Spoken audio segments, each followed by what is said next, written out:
Assalamualaikum warahmatullahi wabarakatuh. Anda bersama saya lagi, Ustaz Azrul Ismail, UAI, di dalam podcast Santai Kopi bersama Mawib.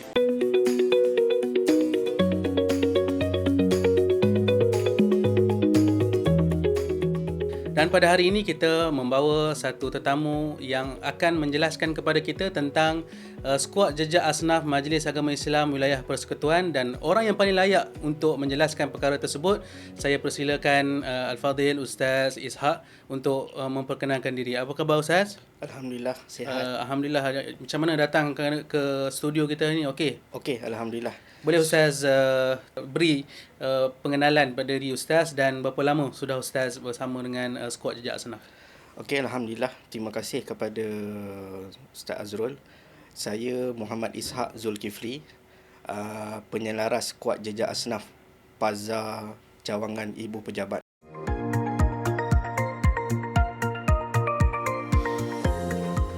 So, kalau ikut saya bertugas di Mawib baru saja dalam tempoh 13 tahun.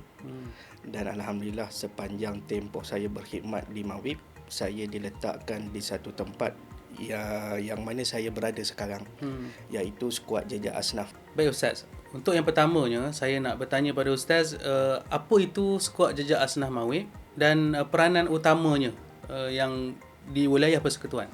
Okey, untuk makluman semua, skuad jejak asnaf Mawib ni ditubuhkan sejak tahun 2014.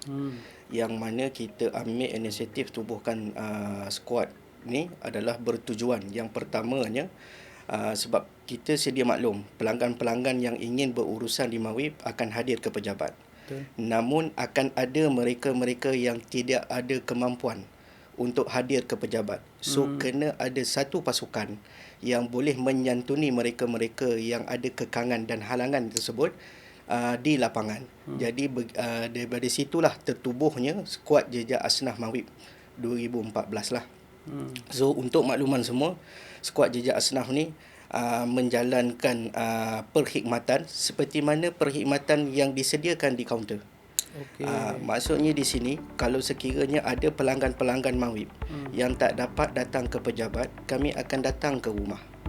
And then kalau kata adalah pelanggan-pelanggan kami yang tak boleh nak uruskan dokumentasi, kami akan permudahkan dokumentasi Diuruskan oleh skuad? Yes, sehingga satu tahap bila dokumen-dokumen tersebut dah lengkap, pelanggan-pelanggan kami ni tak perlu hadir ke pejabat, dan kami akan hantar pasukan untuk datang kumpulkan dokumen-dokumen tersebut untuk dibawa pulang ke pejabat dan diuruskan. Seolah-olah asnaf ni mereka hanya duduk di rumah dan kita akan serve mereka door to door. Yes. Oh, Masya Allah. Ini pintu satu ke pintu. inisiatif Majlis Agama Islam Wilayah Persekutuan. Betul. Saya kira sangat bagus sekali untuk memudahkan para asnaf kita. Ustaz, selalu orang sebut asnaf. Dia ada cara kat macam mana kita nak mengenal pasti golongan ni benar-benar asnaf yang layak? Okey, kalau ikut Mawib menetapkan beberapa syarat. Syarat umum dan juga syarat khusus.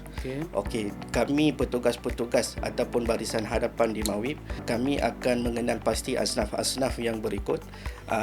Mesti memenuhi kriteria-kriteria yang telah ditetapkan oleh Mawib. Yang pertamanya, pemohon ataupun pelanggan tersebut mestilah beragama Islam. Yang kedua, mestilah berwarga negara Malaysia. Dan yang ketiga adalah mesti tinggal dan bermustautin di wilayah persekutuan. Dan yang terakhir sekali, terdapat beberapa bantuan yang kita ambil kira, yang kami ambil kira dari segi pendapatan had kifayah. Jadi itu adalah syarat-syarat umum, syarat-syarat yang ringkas yang perlu dipenuhi untuk setiap permohonan yang dihantar kepada Mawib. Untuk diproses, untuk ditentukan mereka asnaf. Betul. Pada Ustaz, selain daripada syarat-syarat umum yang dinyatakan tadi, ada tak syarat-syarat lain untuk menentukan dia tu sebagai golongan asnaf? Ya, ada syarat-syarat seperti mana yang saya dah kongsi sebentar tadi. Kita ada dua syarat, syarat umum dan juga syarat khusus. Syarat khusus ini mengikut keperluan dan skim bantuan yang dimohon. Okey. Sebagai contoh, kalau kata ada bantuan kewangan bulanan, dia ada syarat khusus untuk bantuan kewangan bulanan. Untuk makluman semua, di Mawib kita ada 38 skim bantuan. Banyak, Jadi, Ustaz? Ya, 38? betul. Memang ada 38 skim bantuan dan insya-Allah akan bertambah lagi. Boleh mencapai 40 saya kira. Saya rasa lebih. Lebih lagi. Subhanallah. So syarat-syarat khusus ni berbeza mengikut skim bantuan. Okey. Jadi kalau kata kita nak jelas dekat sini syarat khusus setiap bantuan tu mungkin tak cukup masa lah di sini. So setiap bantuan secara ringkasnya ada syarat-syarat khususnya lah. Cumanya syarat umum sebentar tadi yang saya sebut ada 4 tadi.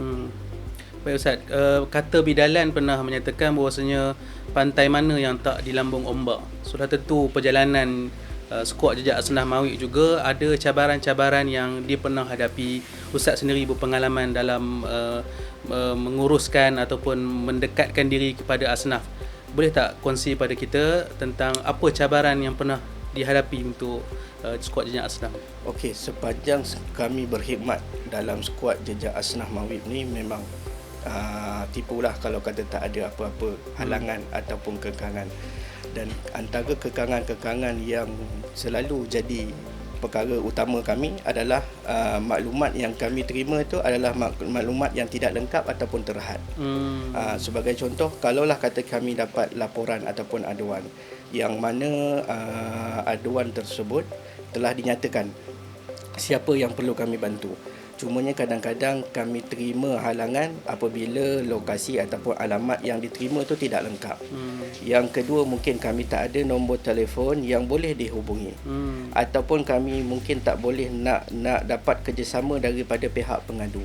Ada juga pengadu-pengadu yang di luar sana bila adukan perkara-perkara ataupun aduan-aduan yang mana bila kami hubungi semula gagal dihubungi. Jadi itu antara salah satu cabaran. Menyukarkan skuad jejak Asnaf untuk ambil tindakan. Betul. Kadang-kadang bila tak ada alamat tepat tu, pergi-pergi tak jumpa rumah yang mana. Kita nak jejak mereka, betul kan? Betul. Yang kedua, alamat kekangan yang paling utama adalah kekangan masa lah. Yalah. Sebab kami di Mawib diletakkan satu KPI, petunjuk prestasi utama lah, yang mana setiap aduan yang diterima mesti diambil tindakan dalam tempoh 24 jam. Pantas. Jadi kekangan di sini adalah dari segi masa. Sebab ialah petugas-petugas kami ada yang di kalangan yang berkeluarga, yang bujang dan sebagainya. So apabila satu-satu laporan diterima, kami perlu mengambil tindakan tu dalam tempoh 24 jam. Jadi sudah pastilah kami akan terima halangan dari segi komitmen masa para petugas. Jadi alhamdulillah Mawib kaki tangan dan juga petugas di kalangan pegawai-pegawai yang boleh bagi komitmen selepas luar waktu pejabat hatta di hujung minggu sekalipun untuk bertugas sebagai skuad. Betul. Sebab memang kalau ikut kita akan utamakan mereka-mereka yang fleksibel dari segi masa bertugas. Supaya Asnaf ni kita panggil 7 hari seminggu 24 jam sehari. Mereka boleh disantuni oleh Mawib. Ustaz Ishak, saya sukalah untuk bertanyakan, mungkin ada perkongsian daripada Ustaz berkenaan dengan pengalaman-pengalaman yang mungkin boleh kita ambil sempadan, kita ambil tauladan daripada skuad jejak Asnaf sendiri yang pernah Ustaz santuni.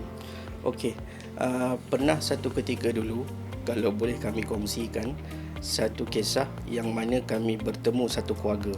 Satu keluarga ni seorang bapa, seorang ibu dan ada 5 orang anak. Yang mana mereka ni berhijrah daripada satu negeri datang ke ibu kota tanpa sebarang perancangan. Gamble lah ni? Ya, gamble. Maksudnya dekat sini dia tak tahu dekat mana dia nak duduk, apa pekerjaan yang dia nak buat. Dia datang dengan harapan dia boleh berhijrah dan cari sesuatu kehidupan yang lebih baik lah daripada kampung halamannya. So keluarga ni didapati bergelandangan sejak sekian lama lah, lebih kurang dalam 2 minggu, 1 minggu lebih macam tu.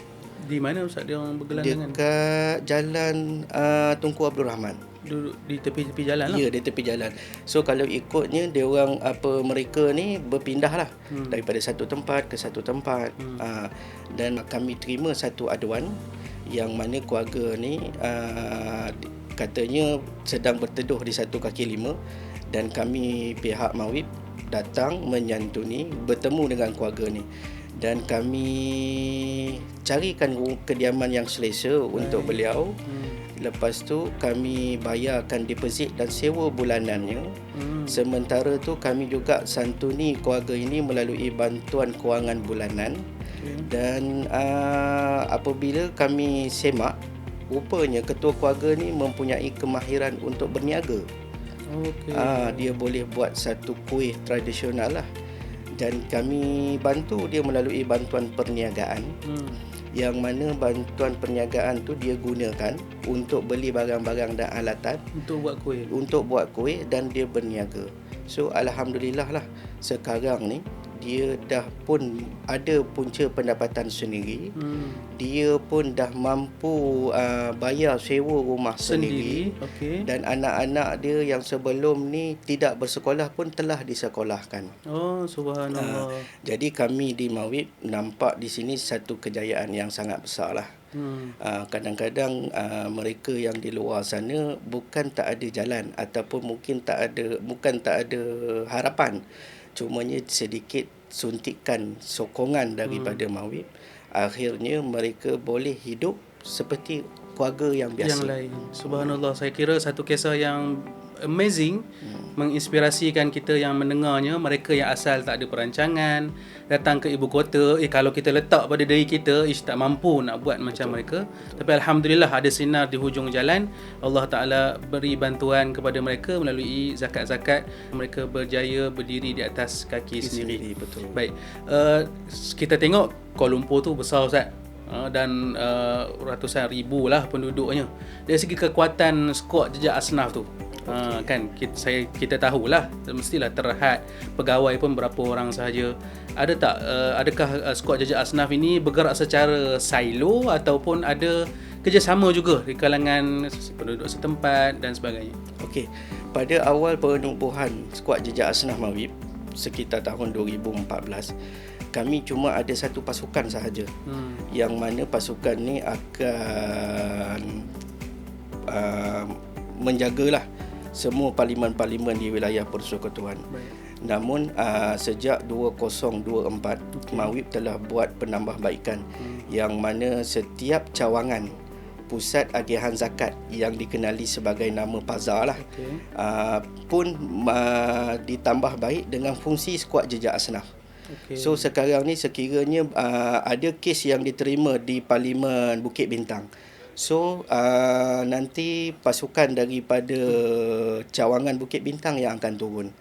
Jadi tindakan untuk setiap laporan yang diterima tu akan dapat diatasi dengan lebih cepat. Bermaksud di PAZA itu sendiri dah ada skuad jejak asnaf dia tersendiri? Betul.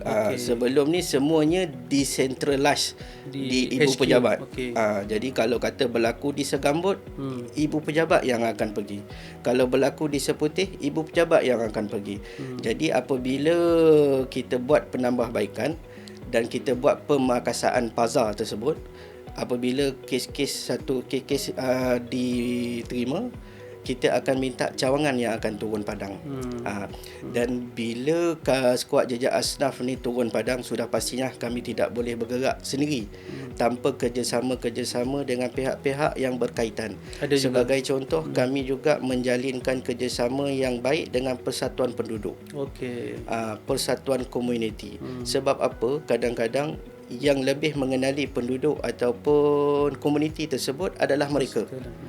Jadi kadang-kadang mungkin bila kita terima satu-satu aduan dan aduan-aduan tersebut sukar untuk dikesan, of course lah persatuan penduduk yang akan datang membantu. Selain daripada itu juga, kami juga turut menjalinkan kerjasama dengan agensi-agensi pemberi bantuan lain.